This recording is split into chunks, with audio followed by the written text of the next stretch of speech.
Hello everyone. In this video, we will learn what is the taskbar in Windows. So first of all, what is the taskbar in Windows?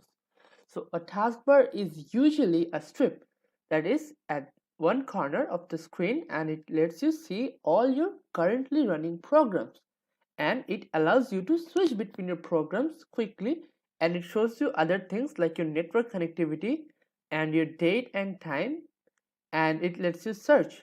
So let's see how we are going to implement this video. So this is the steps we are going to follow to implement this video. Now let's get started. So now we are at my desktop and this is my taskbar. So it is showing the currently running apps I have, the currently pinned apps, the programs I have pinned in my taskbar.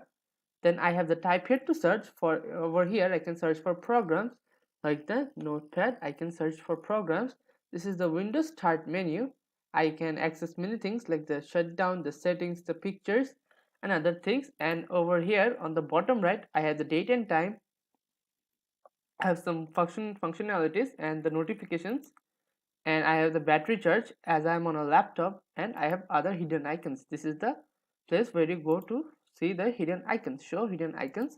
These are the hidden icons. So this is what a taskbar does, and this is what a taskbar looks like. So let's summarize. So in this video we covered the taskbar and its uses. Thank you for watching.